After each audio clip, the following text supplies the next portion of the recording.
world. My name is Ashley Collins. Welcome to my YouTube channel, The Breakup Diaries. That was an extra, super extra intro, but I think I kind of like it. I'm going to stick with it. I'm having a massive identity crisis right now in life, and I need to share this story because I feel like if I don't share it, I'm going to fucking scream. So I've said this before. My ex and I moved into a new city, and the people that that he knew, they claimed that they were best friends. They claimed that they were boys, right? And they had been planning this move for a couple of months. But my ex was handling everything, right? My ex would like get on the phone with him, and then he'd walk outside for like 30 or 40 minutes, and I thought that they were talking business, right? Like making money moves, but they weren't. They were talking about, oh yeah, the beaches are so beautiful up here. We're going to have such a good time. We're going to party all the time. We're going to go on boats. We're going to smoke. We're going to drink. It was never business moves. And I should have saw that as a red flag, because once I got on the phone with him and I asked him, okay, what's the name of your business? Right? What's your website? Tell me a major street in your city so we can find a place to stay. And he was very hesitant. And at first I thought it was because I was a woman, right? Like sometimes I come off very abrasive and aggressive to men, whatever, I don't care. But for lack of better phrasing, and I've been thinking of how to say this nicely, but fuck it. He was an idiot. He was dumb. And I didn't see that. So we moved to this new city, and there's so much massive miscommunication. But my ex would always do this. Max was very good at getting people to do or say or act the way that he wanted, right? And I think that sometimes we don't give narcissists and manipulators the credit that they deserve, because that is a great skill. It's a great skill to get people to do what you want them to do. And maybe instead of, using that skill for evil, you can use it for good. Like maybe be an undercover detective, or like be an FBI agent, or be the president, whatever, But my ex would always be like, oh, it's okay, I can handle him. But it was very frustrating, because whenever we were in the same room together, it was no, it wasn't he wouldn't talk to me. He would never speak to me, which doesn't bother me though. Here's the thing though. And I think people think that it's so whimsical and it's so beautiful being yourself and loving yourself, but it's not, guys. It's really, really not, because the problem with being yourself is a lot of people aren't going to like you. A lot of people aren't going to vibe with your energy because they don't understand. They don't get it. They don't get the fact that I don't need your approval in order to like myself. I don't need to be the most popular person in the room. I don't need to be the most talkative person in the room in order for me to enjoy myself. And it's sometimes I think that we are very subjective in our thoughts. We see things very tunnel vision in one way, but you have to look at it from their perspective. They never took the time at any point in their life to sit down alone with themselves and enjoy the quiet, enjoy the solitude. They never ever did that in their life. And it seems like it's the easiest thing to do because you have done it. You have made it a habit of doing it yourself. It's very foreign to them, right? So when people say, be yourself and the right people will find you, they also don't say a lot of people aren't going to be attracted to you. You're going to lose a lot of friends. I was talking to a couple of friends last night, and I was like, I don't mind being alone, but being alone and being lonely, I think, are two different things. Sorry, you hear my mom screaming in the background. I won't be here for long speaking that shit into existence. But it can be very lonely when you know yourself so well, when you're so confident with yourself, when you notice yourself getting into those bad older habits and you stop them. And I never really know how to say it to people. Sometimes I say it and they're like, I don't get it. And here's another thing though.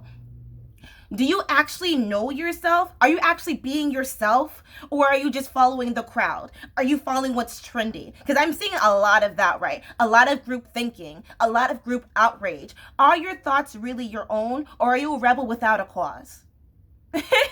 How do you know the difference between, are my thoughts my own or are they someone else's? Okay, cool. When you're quoting things, right? Did you quote something that you just heard on a podcast? Are you quoting something that your best friend just said the other day? You know? What is your favorite food? Is it your favorite food because that's what your parents ate? That's what your cousins ate? You know? So how can you trust your own thoughts when your thoughts are potentially not your own? I think there's a difference between knowing yourself and being aware that maybe you're going through a phase. Okay, so now I just kind of went on a rant. Basically, long story short, obviously, I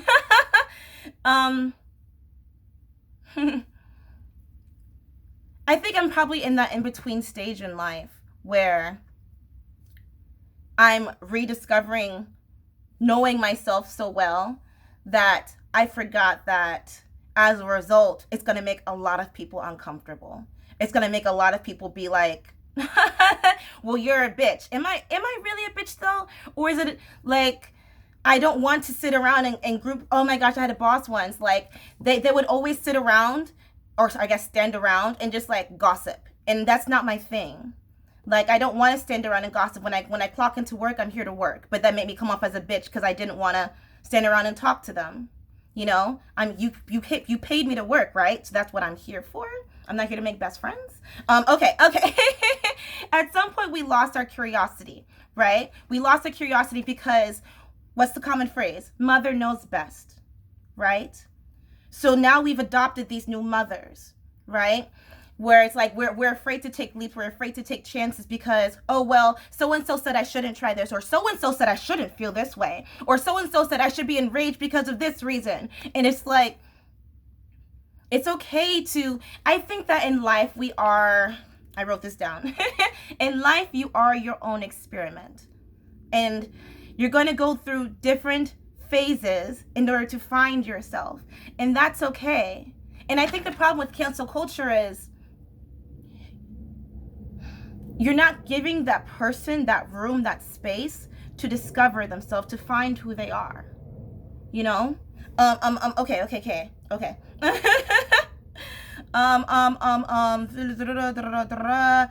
Truth is subjective. Can't. And I really want to say this too.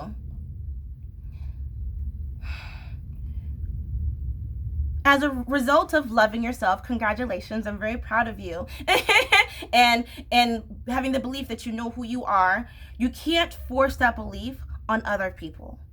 You can't force other people to think or even accept the way that you are. I mean, I'm of the mindset that as long as you are not hurting others and yourself simultaneously, you're allowed to do whatever you want.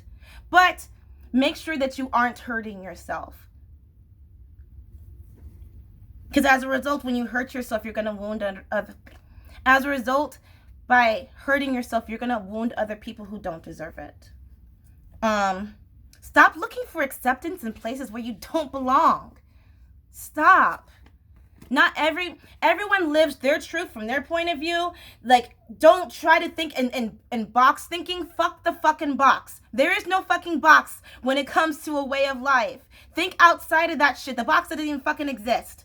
Okay? So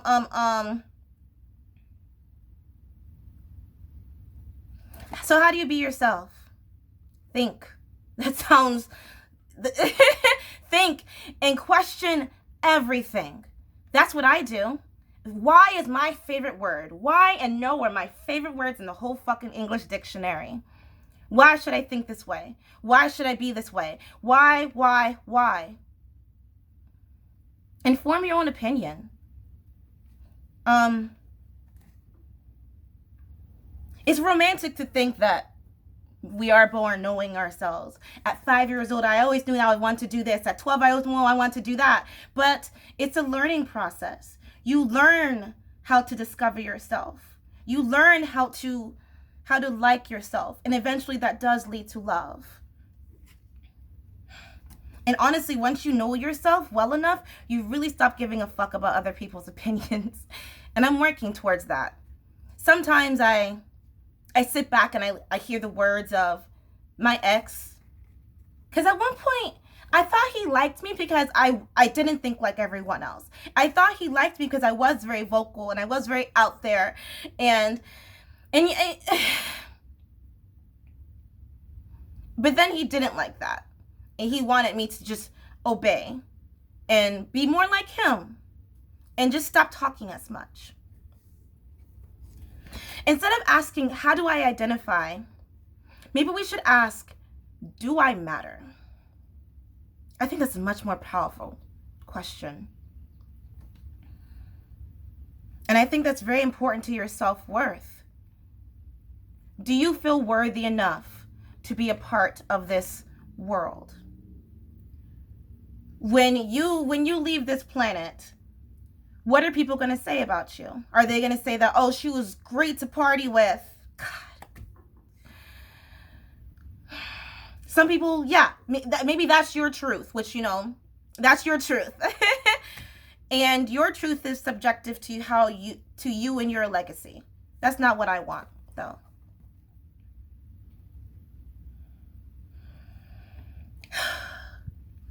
Make sure that the story that you're telling yourself isn't making you miserable. Because at the end of the day,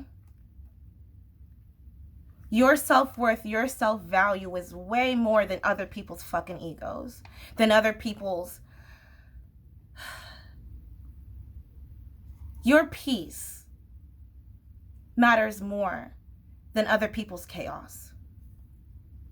So yes, be yourself. Definitely. I definitely encourage it. I highly promote that shit. Of course, but make sure that your thoughts are your own individual thoughts, not someone else's, not what someone else preaches or professes. Make sure that be aware, self-aware enough to know that maybe I'm just going through a phase and I need to learn a little bit more. Maybe I need to process and analyze a little bit more. And also, like I was saying, the detriment of being yourself is you're going to lose a lot of friends. A lot of family members aren't going to like that because you're not thinking that the way that they want you to think. And yeah, sorry, I feel like this was so negative and such a Debbie Downer. I apologize. Like, comment, subscribe if you weren't too depressed listening to this. But it's the truth, though. People don't talk about this part. People don't talk about this part in the self-love process, that there's a lot of ugly shit that's going to happen. But then at the end of the day, there's going to be a rose. There's going to be a flower at the end of this rainbow, right? Okay, that's it. Okay, bye.